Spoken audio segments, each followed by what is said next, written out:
DJI might have just made HDZero relevant again. And judging by the past few days, I think some people are going to be a little bit upset about it. Now, before the comments explode, this is not going to be a DJI bad, HDZero good video.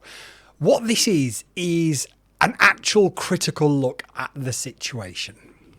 Now, if you've watched my channel for any amount of time, I own and I fly every single one of the systems. I've got DJI Vistas or Caddx Vistas, DJI version 1. I've got the DJI O3 air units. I've got the O4, the O4 Pro, Walksnail, Walksnail Pro, HDZero, P1s, Artisans, analog. I have got everything ever made. Because the thing is about FPV, you fly what makes it fun and what makes it enjoyable. So, just in case you've missed some of the drama, let me explain. There's been a recent issue with DJI O4 Pro air units. Some of them have got potentially bad gyros. It may be something that's more simple than that. It may be something that's actually more complex than that. But ultimately, it's a problem to anybody and everybody who's got an O4 Pro. You might not be affected by it, but if you're looking for more, you could well be. And also, if it turns out that it is just a simple firmware fix, that firmware fix might cause issues with the other versions. Hopefully, people who are not affected by it don't suddenly become affected by it. We've got inconsistent behaviour. We've got pilots trying to work out whether they've got a good or a bad one. People checking batch numbers and manufacture dates to try and work out, have I got one of the new ones that might have a problem? Have I got a new one that is a problem? Or have I got a new one that isn't a problem? Only Drones, as an example, and I mentioned this I think in the first video, has got a brand new O4 Pro in a brand new Nazgul Evoke. He's got the issues. He sent it off to DJI. DJI said, it's just a cable fault. Here's a new cable. We'll charge you 20 quid. And it'll be absolutely fine. He received it back and he's still got exactly the same issue. So he's got a brand new drone that is completely useless unless he wants to strap on an external HD camera. And then why would you buy an O4 Pro anyway? Surely some of the work Only Drones has done recently, as an example, drift cars, flat open area, just use HDZero. Why would you go to the expense of buying an O4 Pro for the experts out there to tell you, just turn the stabilization off or put the low pass filter on gyro flow to 5 Hertz, which essentially turns the majority, not everything, but the majority of the stabling off, which is why the majority of the jitters then go away. We've always kept our noses clean on this channel. We've never got involved in controversy. And I would happily work with you. I'd happily meet you. I'd happily spend a day flying with you. I've got no problems. Right, let's get on with this actual video then, shall we? So for years, the conversation in FPV has been who's got the prettiest image quality. And of course, throughout the years, the answer's always been DJI. It is as simple as that. DJI essentially hijacked and took over a DIY hobby, and they did it really well. They provided us with some amazing things.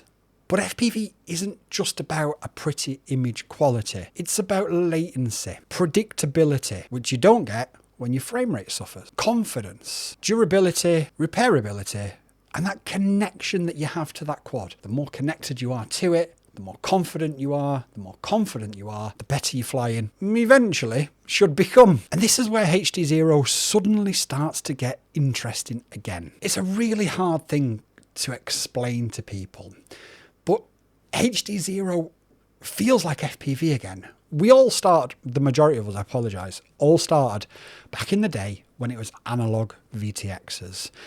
We had the 1990s, 1980s Betamax quality image on our screen, and it was retro and it was hip and it was cool, and we'd never seen anything like it. And that's what HDZero feels like.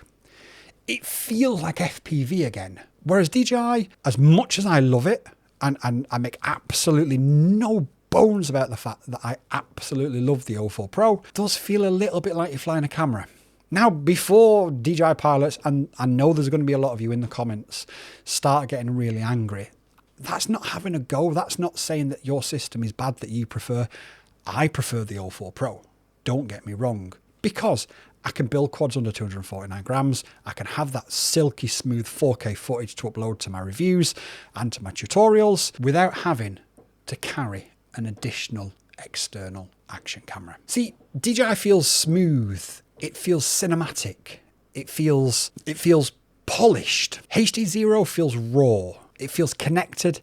It feels immediate. When you dive in gaps, threading trees or racing low, the feeling of HDZero is completely different. It just feels so much more locked. Now, I alluded to this in a video of what newbies should buy probably a couple of months ago. But there's a problem that people don't talk about enough. And that is when your air unit costs so much money, you subconsciously fly differently.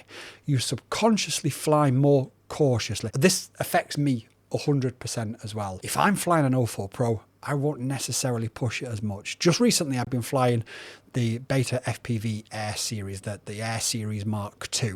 And I'm going to be completely honest with you now. Going back to analog has improved my flying skills exponentially. Because if I break a whoop, it'll cost me 80 quid. If I break an O4 Pro, it'll cost me 230 quid. And when you're protecting your pocket, you hesitate a little bit more.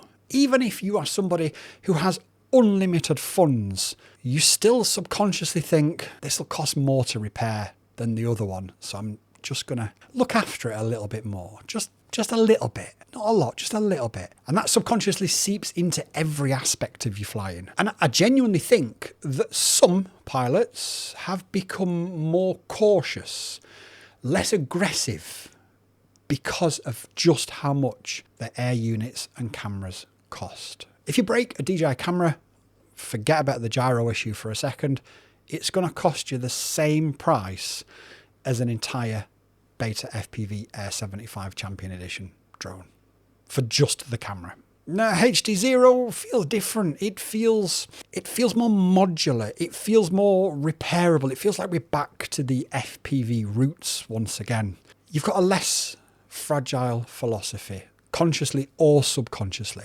And honestly, and take this from somebody that this has affected, that genuinely changes how you fly. There's one thing to be said about HDZero that's you're either going to hate it or you're going to love it. And that is the vibe of the community in HDZero feels more like we're back in the old days of FPV again. People experimenting, building weird stuff, testing crazy ideas and sharing it with everybody else. It feels less corporate and more like we're back at the roots of the hobby again.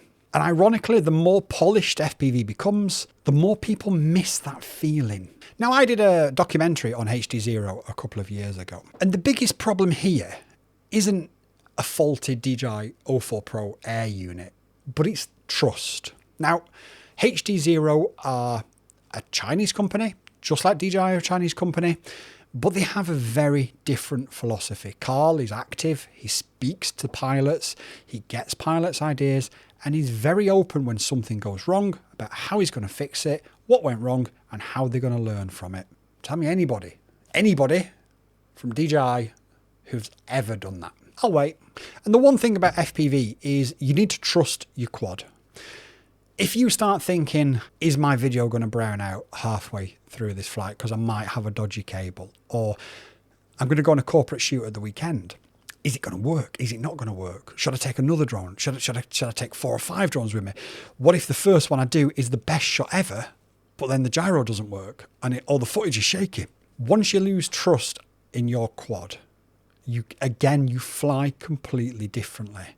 Now, I'm not saying, and it is really important that I really stress this again, I'm not saying HDZero is perfect. Far from it. We've got to consider and look at alternatives while this situation's ongoing. And even if the situation gets resolved and resolved quickly, I think it's a lesson to us all. We've let one company in, they've dominated, and it's almost become a monopoly. Now, some HDZero pilots are very evangelical about their system, and that does put people off, and I fully respect and understand that. We have to accept the system is what it is. It is basically a version of analog that's better, but it is better, and it still gives us the old school FPV vibe that we all yearn for. But moving back to DJI for just a second, what can DJI do to move forward? Can they recover from this? Well, I've got to be honest. I genuinely believe that DJI can recover from this completely, but we as a community have to keep our minds open of other systems and other things rather than letting anybody have a monopoly again. Now, what DJI need to do in order to recover from this is really very simple. They need to first of all come out and acknowledge the problem. They need to tell us what units are affected, how it's affected, and whether they believe they can fix it with a firmware update, or if people that have these affected units need to ship them off and get them replaced. They really need to pretend that pilots are imagining this. And even if, and I know certain people will take umbrage with that sentence, even if you think that that's not what they're doing, unless they're coming out and admitting it. I've had conversations with many manufacturers over the past few days. I've had Zoom meetings with them. That's the thing. I've spoken with manufacturers, I've met with manufacturers who are redesigning their frames, delaying their releases because the problem is so prevalent. I don't think that anybody is imagining it. Yes, and I will stress this point now, there are going to be pilots who think they've got the problem, but the problem is related to the build, the tune, the ESCs, a bent motor, bent props. It's not all going to be a problem with the camera, but at the same time, there are far too many reports to just ignore it. And as I said, in all of my other videos, just hold off and wait. I'm not saying boycott DJI. I would never say that. That's really important that I stress that.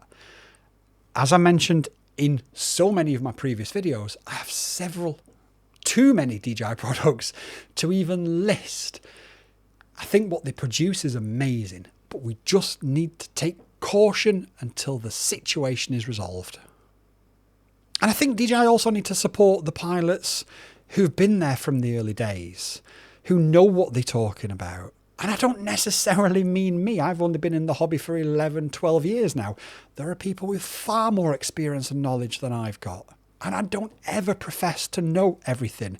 And I would never have a go at anybody for questioning my stance. If you disagree with me, that's absolutely fine. If you think I've got something wrong, that's absolutely fine. Show me the data. Show me the evidence. And I'll happily listen to you. FPV pilots are loyal until they feel ignored. And this is where DJI really do now need to step in. Maybe this whole situation can actually become good for FPV because competition genuinely matters. HDZero improving genuinely matters. Now, this is a video specifically on HDZero, but we've got Walksnail, we've got Artisan, we've got, all the other systems out there as well. And analog, sorry, before anybody gets offended. But I think if we want to go back to our roots and back to our vibes, we're going to focus on HDZero in this one. HDZero improving, the Artisan system improving, analog improving. DJI've got to do it as well.